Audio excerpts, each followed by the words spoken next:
Good morning to the IOL Sports Show. I am Zaahier Adams. Today, my esteemed guest is South Africa's double gold medalist, Penny Heyns, and also Karin Jonker, the IOL swimming sports correspondent.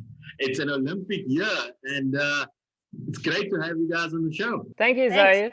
Yeah. Great to be here. Yeah, it's fantastic to be talking swimming, and Karin's just been at the National Swimming Championships the last week, fighting all that copy fantastically well for us. But Penny, it's been 21 years since you've been in the pool. What have you been up to since hanging up that swimming costume? So for about 10 years, I had absolutely no desire to get in the water at all. But I must admit, in the last decade or so, I have ventured back in a little bit. But usually it's got something to do with a lilo being on the water. It's not so much for swimming. So since retiring and moving back to South Africa, because while I was an athlete, I was based abroad for the last 8 years of my career. But since retiring and coming back, I've formed a company, Omnishare Holdings, with my former manager, Zelda Jansen van Vieren, who used to manage me. Now we're partners in the business. And we focus strongly on basically the idea being youth upliftment and any kind of form of life skills training, in motivational aspects, inspirational stuff, and usually trying to use sport as a vehicle to do so. So from a corporate point of view as well, I do a lot of corporate speaking and workshops, both in South Africa and internationally, and with a strong focus on the mental aspect, the psychology of performance, high performance strategies, that kind of thing. And then we've also started doing, in the last decade or so, swim clinics and swim camps around the country and internationally. And with that, the focus is also on the stroke mechanics, the technique aspect. I feel that's where my strength lies. And then, of course, in the classrooms, a focus again on the life skills, on the motivational aspect, mental strength training, that kind of thing. So I enjoy it a lot. I love the aspect of teaching. Probably more than I did swimming. And so I see that the achievements that I gained in my career is really just a great platform, or gave me a great platform to be able to do what I really love, which is hopefully using what I've been privileged to achieve to be able to inspire the same kind of mindset and goal setting in younger listeners. It seems though that you're still getting up for those 5 a.m. swims that you did when you were competing. Would that be correct? Just only standing by the pool now and not jumping in with them? Well, I'm not coaching a team. So I'm not a coach in the sense of, like you saw everybody around the pool deck at Nationals. So I don't have my own squad. I don't have to get up at 5 a.m. in the morning, at least not for swimming.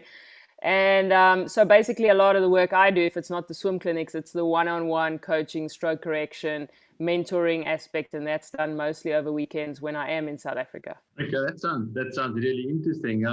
Karin, having been at the national championships and obviously what's transpired over the past week, does the memories of Penny and what she's done, does that still resonate with these young swimmers coming through? Do they understand the magnitude of what Penny actually achieved back in 1996 when she is still the only Olympian to win 2 gold medals in the 100 and the 200 breaststroke? Does that resonate with the youngsters, Stanley?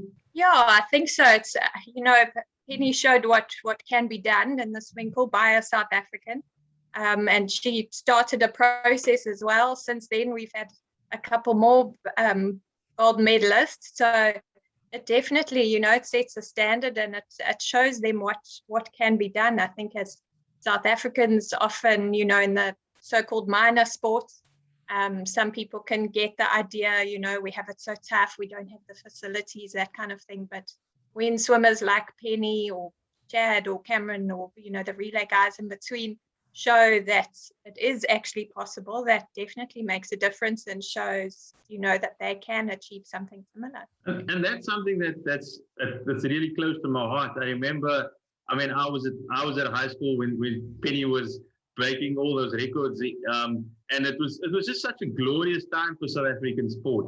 In football, the guys were winning the Nations Cup. The rugby had just won the 95 World Cup, and here came along a young girl from Manzimtoti, who basically put swimming on the global map, a South African, winning breaking those world records, winning those gold medals, and saying, you know what, swimming's not this term that we don't like using, that Cinderella sport, and actually here's an icon for particularly young girls and young females to look up to. And that was the thing that I took away from it, that I don't need to be a rugby player or a football player, but here's somebody who's individually jumped into a pool, and she's met Nelson Mandela. She was it was the golden girls of the 90s. Penny, can you just tell us about that period of time in South African sport that you basically spearheaded?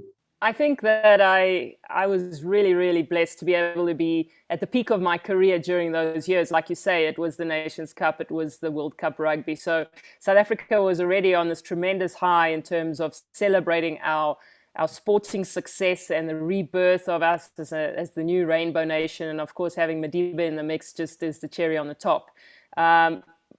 For me, I think also Chad's father not so long ago asked me, am I not sorry that this wasn't my era? There's so much more opportunity from a, let's say, business point of view, professionalism.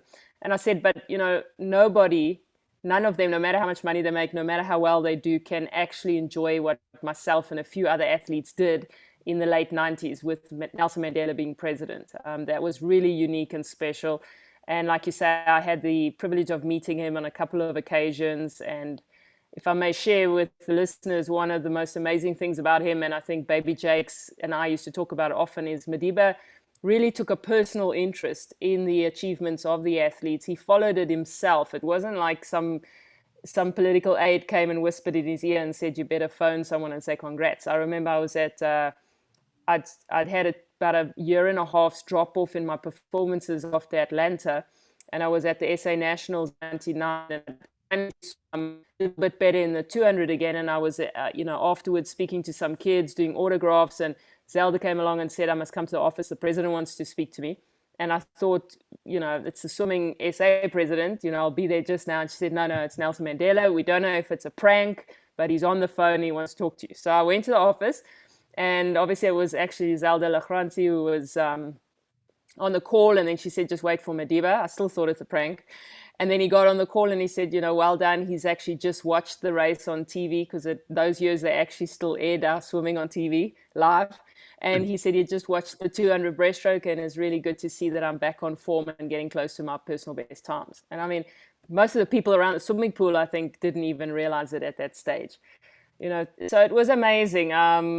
There's so many stories I could tell. After the beginning of my world record streak in 99, I'd broken the 200 in the morning and the evening on the Saturday, and the 100 again the morning, evening on the Sunday. And I went back to Calgary, where I was based. In the middle of the night, I get a phone call, and I'm thinking, who phones me in the middle of the night?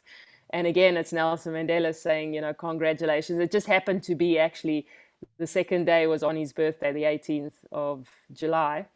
And so he said he just wanted to congratulate me on the records and everything. And I mean, that was amazing for him to phone me all the way, in Canada. And there were so many other memories. It was a very, very special time. Penny, I'm listening to this, and it all sounds like an Invictus movie ready to be made. Who's going to play Penny Heyns in this? And because I don't know. Dance with Madiba as well. Yeah, I did. If I'm not mistaken. So, that was the Presidential Sports Awards in 96. And I remember when I arrived there, I was seated at a table, and it was, Zaahier Adams, Marianne Creel, Ezekiel Sepeng. So all of the medalists from the Atlanta Olympics were seated at that table. And I think Thabo Mbeki was still there in those. But the seat next to me was open. And I thought, who doesn't show up to this event, But there was no name tag. And a little while later, everybody's pretty much seated, and suddenly everyone stands up, and Nelson Mandela arrives, and he takes his jolly time like he always did to greet everybody. Eventually, he makes his way over to our table, and he sits down next to me. So this is a big moment, And then the proceedings begin, and I think it was Yvonne Chaka Chaka or someone singing on stage live. And obviously, Madiba really enjoyed it. Next minute, he pats me on the shoulder. He says, come on, Penny, let's dance. So we get up in front of 500 people, and he's doing the Madiba jive, and I'm trying to keep up with him. So it was a unique experience, a little bit almost embarrassing at the time. I didn't quite like that attention, but it was okay. But in real life, there's somebody who's trying to really who's trying to follow in your footsteps and really trying to make a name for herself, and that's Tatjana Schoenmaker, and she's really done very well. Kane, you saw her this past weekend in Port Elizabeth? Yes, she did so amazingly well. I think she even surprised herself. It's been a bit of a strange year for swim as well, for all athletes, for all of us. Obviously, with COVID, there haven't been as many build-up events. That our swimmers haven't been able to compete really. So she's just been there training as hard as she can. She said she's tried to add a bit more speed into her race to improve her 200. And then she dived into the pool for the 50-meter breaststroke, which isn't her event at all, and she smashed her record in that. So we knew something special was going on. And then, that 200-meter breaststroke was just phenomenal. The speed's obviously paying off. And I mean, she just burst into tears afterwards because she couldn't believe it that she had gone that fast. Obviously, she's put in the training, but she just needed to know where she was in terms of that training. So that was a huge performance by her. And then she did the same in the 100 breaststroke. So she's looking great. I mean, she has the fastest time in the world in the 200 breaststroke this year and the second fastest in the 100. So, that's such a confidence boost for her ahead of Tokyo, knowing that she's up there and she's a real contender there. Who's ranked first in the 100? I thought Tatjana was first in the 100 as well. No, it's Lily King, the American Olympic champion. Oh, no, not her. There's always an American in the mix there somewhere trying to... Oh, I tell you. We remember Amanda Beard, don't we? We remember those days. Yeah, at least Amanda actually had a bit of humility in the mix there. I'm not so sure about Lily, but I guess it's indicative of this generation. So, as I said in a recent interview, I really hope Tatjana spoils the American party. They certainly, in an interview I did a while back, they almost forgot that Tokyo hasn't happened yet, and they told me that Lily has also done the double. I said, sorry, I think you're getting ahead of yourselves.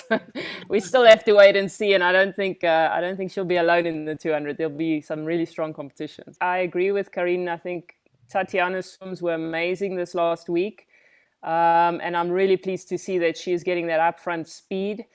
I think that she can possibly surprise herself in the 100 as well. And the thing is, so if she can keep going at the rate that she's improving, she can do some amazing things. It really sounds like it's Team Tatjana for Tokyo. Is it Tokyo 2020 or Tokyo 21? We're not quite sure, But is there a case like, we watch these Rocky movies, we see, Rocky joining Creed, in his corner, in his camp.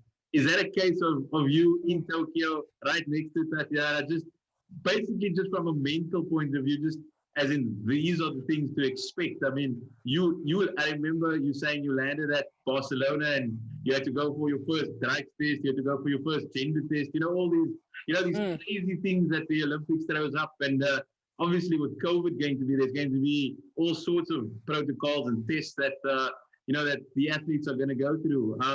Is there a chance that we'll see Penny Heyns in Team Tatjana for 2020 for Tokyo? Let me say that I am more than happy to share any experience that I have, any thoughts that I have with anybody who would want to chat to me. And obviously, it would be a privilege to kind of just be there and watch Tatjana perform. I'm sure she's going to make us all very proud. Fortunately for me, I will be there because of the fact that I'm the chair of the FINA Athletes Committee and I'm on the bureau. So I will actually be in Tokyo, which is a great honor. And I specifically now because she is doing as well as she is. For me, it's a thrill that it's a breaststroker that will be up on the podium, if I'm not getting ahead of myself. But the next medal from a female South African swimmer at the Olympics will once again be a breaststroker, so that's quite nice. I also am thrilled by the fact that we're going to see not only Tatjana but two South Africans swimming in an event, the same event at the Olympics. That hasn't happened since 2000 when it was myself and Sarah Pova, and in 96 it was myself and Julia Russell. So once again, the only time we've had two swimmers representing South Africa in the same event has always been breaststrokers. So there must be something in the water with regards to breaststroke in this country. That really sounds fantastic, Penny. Corinne, when you were around Tatjana, does she exude a similar confidence that Penny did when she was in the pool? She's definitely gaining in confidence, I think. She's someone who doesn't enjoy the spotlight, so she's still getting used to that side of it. Familiar with Penny at the beginning of her career. Penny was already breaking world records before she got to the Olympics. I think you broke that record at nationals that year before Atlanta, not before my first Olympics. I was about to say it's people like us who are going to point the spotlight and just turn up a little bit of the pressure. You got to bring home a medal and all of that type of thing. And leading up to it, it's probably those those type of side distractions that she needs to put aside for the next couple of months. I think for someone competing at that level, and I'm only speaking the way I handled it mentally, is you really have to ignore the rest of the world and you have to think, I'm just swimming up and down the same black line that I would any other day. Nobody else is getting into my lane. They can't interfere with me. So, and I think Tatjana has a similar mindset from what I've seen. I haven't had enough conversations with her one-on-one, but, knowing also what her point of departure is on a spiritual level, based on her faith, I would imagine that what drives her is similar to what drove me, and that we just want to know that at the end of the day, we've actually done the absolute best we could with the talent that God has blessed us with. And, so long as your focus remains that, to be your absolute best, and you're not racing anyone else, I don't think there should be a need for pressure. And I think a good indicator for me going back to nationals last week is the fact that for both her and Kayleen, but speaking specifically now for Tatjana, the fact that you get up and you're able to do really great times on your own in a time trial. That's very telling because that shows that she's swimming her own race. Unfortunately, in South Africa, I think, and maybe Corinne, you've overheard this when you've listened to coaches, and I don't mean this as a huge criticism, I just think we should learn from it that often young kids are being told, listen, so-and-so is in the lane next to you and you got to go out with them, let them take you out fast and all this rubbish. You know what? You should not even be aware of who's in the lane next to you. The minute you just think about something other than the details of what you're doing, you are potentially losing hundredths of a second. And we've seen between Michael Phelps and Kavich in 2008, the difference in that race was 1/100th of a second. So you can't afford to even for a moment wonder where someone else is. I think that Tatjana, I've actually listened to an interview recently where she was quite aware where she said Waipa Nike broke the 400-meter record from the 8th lane. So he basically just ran his own race. So that had nothing to do with anybody else. And she's taking quite a lot of confidence from that. So that's a positive to hear. Looking forward and looking ahead, Penny, you trained in Nebraska, you trained in the States in the lead up to your achievements. What is the theory about going overseas and for South African swimmers, preparing overseas, or is South Africa being equipped now and strong enough to basically prepare a swimmer for the Olympics? So we look at somebody like Chad Leclerc, who's been proudly wanting to do it in South Africa for so many years. Is that a new trend, or is that something that we just better equipped to do now than back then? Oh, this question always gets me into trouble. First of all, it's interesting to note that Chad is no longer basing himself in South Africa. And he did tell me was it 2019 or 2020? It was at the Champion Swim Series. We were traveling together, and he said to me, he now knows what I was talking about earlier years when I told him he should go abroad. That is not intended as a criticism or indictment against our South African coaches. I think definitely over the years we've grown in experience and in every aspect of that. I think to say South Africa, we don't have the pools or facilities, that's probably not the big deal either. I think the big difference for the athletes going abroad, and specifically, even more so for those going to the US, is the fact that they are able to compete on a bi-weekly or at least every second weekend against other athletes who are on scholarships, who are the best in their respective countries. I think of the gold medalists at the Olympics, the stats are something like 68% plus of all the gold medalists at the Olympic Games are athletes who train in the USA through the collegiate system. So it's not just being in the US, it's also being in that system where you're competing, part of a team, which is similar to what the ISL is now actually trying to do for these athletes. And it's interesting to note who are the athletes swimming in the ISL. It's Chad and all of these guys, right? Tatjana also belongs to an ISL team. She just actually hasn't had the opportunity to compete yet. So I think the key thing is this frequent opportunity of competing at the highest level. That's the first thing that going abroad gives you access to. We're sitting at the southern tip of Africa. It's very costly for us to try and emulate that. I think, if we're really honest, Cameron van der Berg, yes, he was based in South Africa, but his coach was a German, sending him programs from Germany. Rocco had, and I think, great respect to him for doing this. I think he had the insight of bringing in the expertise of one of the greatest breaststroke coaches, definitely in my era it was, because he coached my fellow competitor, Samantha Riley. So Scott Folkers was working with Rocco's swimmers, and obviously he has a lot of experience that he could share with Rocco and with Tatjana them, and no doubt I think that added to the confidence. So I think one of the biggest things in America is the coaches are willing to share their expertise with each other. And I think that's another area where in South Africa, I think there's still a little bit of people holding back and keeping the secrets to themselves. There's not as much sharing. There's not as much development from the head coach level down to the other coaches to bring them up to the same level as we see in countries like Canada, etc.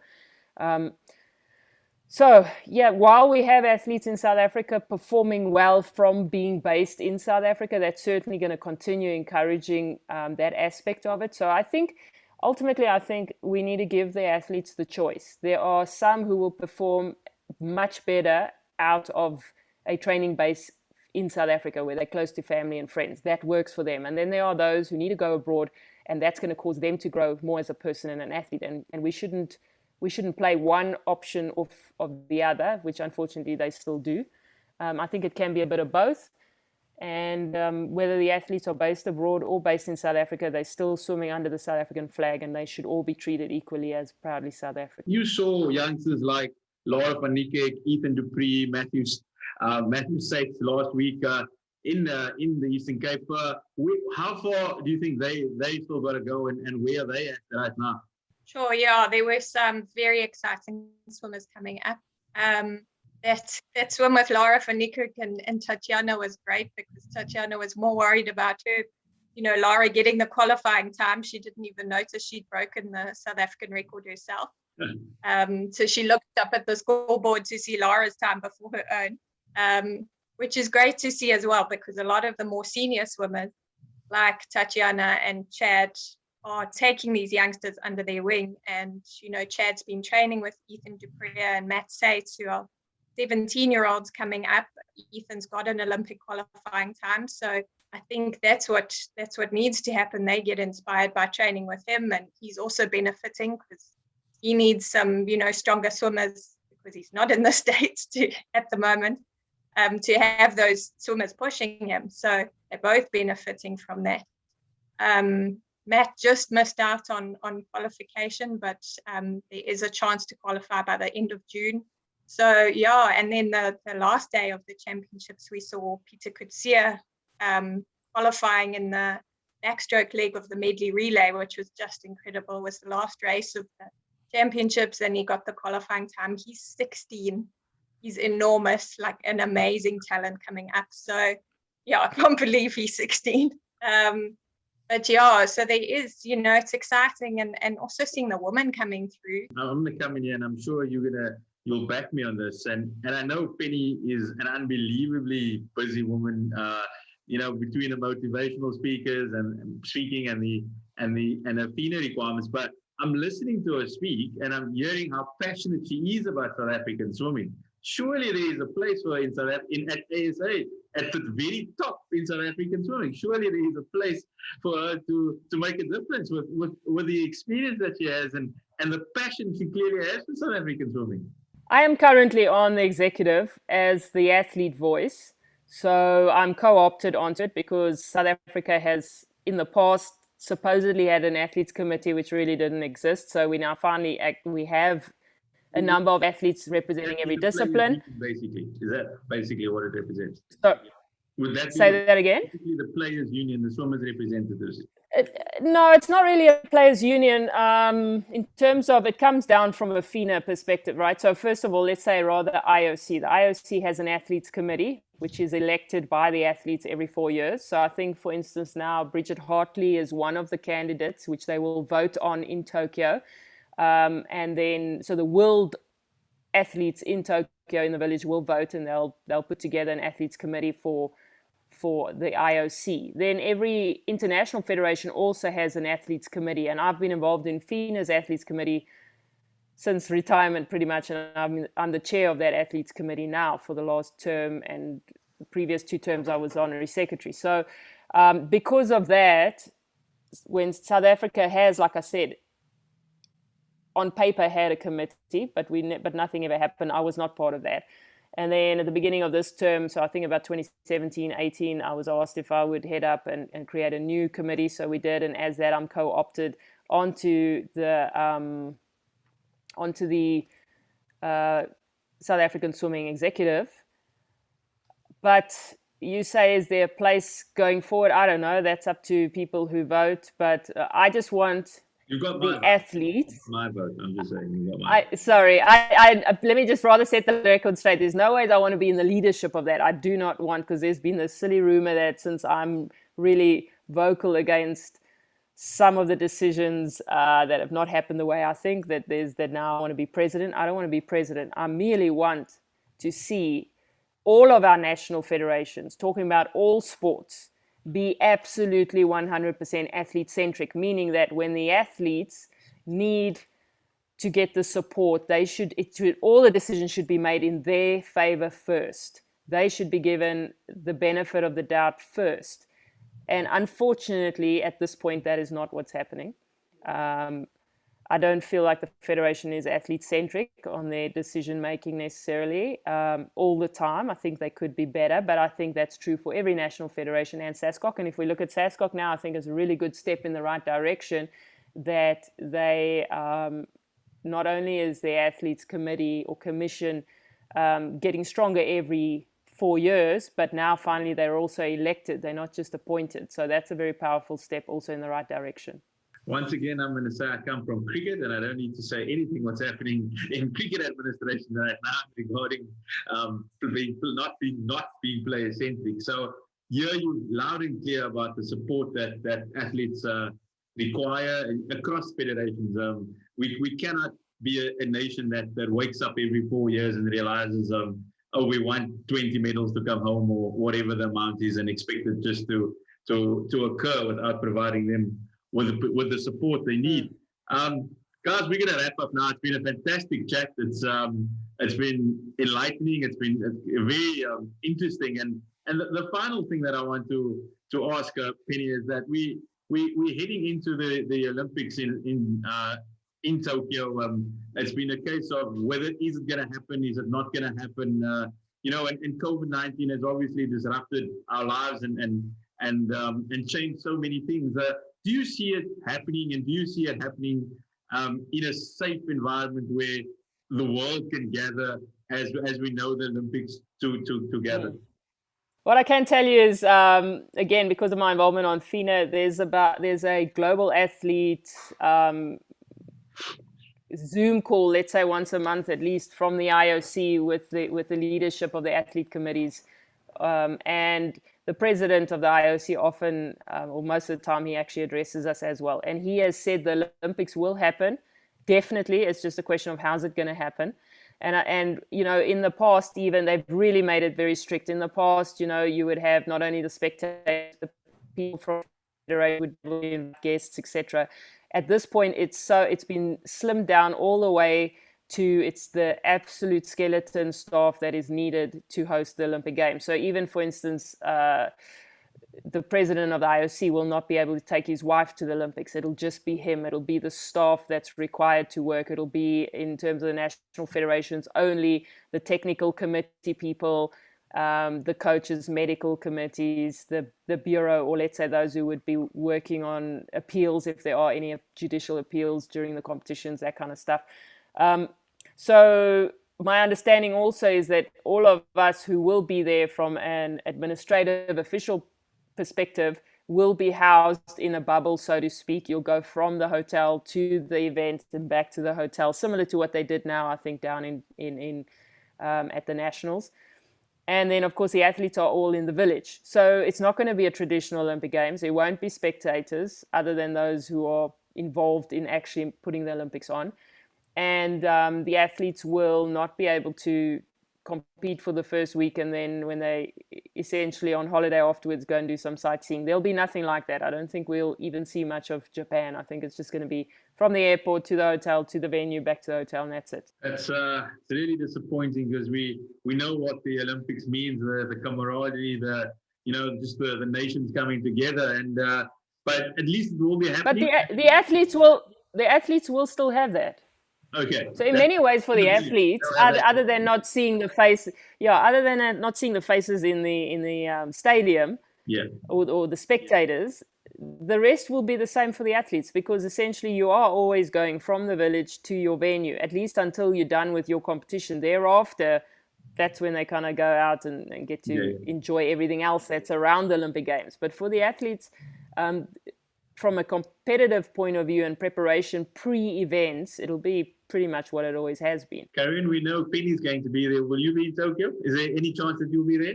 Well, my ticket's booked. I'm just praying they still let media go. So at the moment, so far, so good.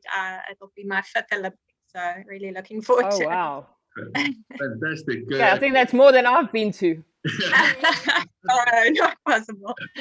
Serious? No, definitely. Last Olympics I was at was Sydney, so I've only been to the 3 really? where I actually competed. Yeah. Oh, wow. Okay. I've always said the IOL Sports Show. That's what we do. We got World Cup winners last week. This week we got Olympic medalists, and we've got 5-time Olympian coach as well. So that's what I don't think my achievements quite as big. Guys, No training at all. It's been an absolute thrill to have you guys. It's been a really insightful chat, and we thank you very much for being for giving some time to the IOL Sports Show, and good luck for the remainder of the year. We look forward to reading and watching you down there in Tokyo. Cool. Thank you. Thanks so much.